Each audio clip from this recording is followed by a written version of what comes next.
Kamakailang nagpulong sa Kongreso sina Deputy Speaker David Suarez, Bataan 1st District Representative Geraldine Roman, Zambales 1st District Representative Jefferson Conghun at La Union 1st District Representative Paulo Ortega ukol sa iminumungkahing pag-aamyenda ng Constitution na may kaugnayan sa ekonomiya ng bansa.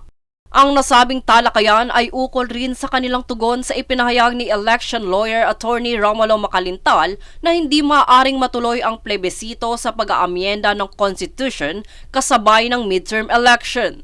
Samantala, nagpahayag si Suarez na maaaring iangkop ng Senado ang kanilang patakaran sa pagdinig o di kaya'y maging bahagi ang mga senador sa mga pagdinig sa Kongreso ukol sa pag-aproba ng mga iminungkahing pag-aamyenda sa 1987 Constitution. Ang pinakamagandang payo, pumunta na lang sila dito sa Congress kasi meron na tayong governing rules. Or they can always adopt the rules the House is conducting itself with.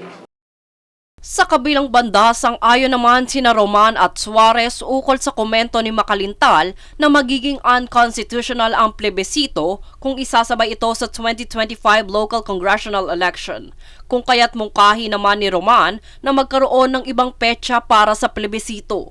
Dagdag pa niya, isa rin itong paalala sa Senado na pagtuunan ng maigi ang aprobasyon sa resolution of both houses number 6 para hindi nakakailanganin magkaroon pa ng plebisito kasabay ng eleksyon. Pagbibigay diin ni Roman na ang pagsulong sa Constitutional Convention ay hindi ukol sa politika, ngunit para sa bansa at pag-unlad ng mga mamamayan. These amendments to the economic provision can directly impact the lives of so many Filipinos. I would like to think, of course, that our senators remain loyal to their true calling, which is to protect the interests of the Filipino people. Jade Buhoy, nag-uulat para sa One Media Network.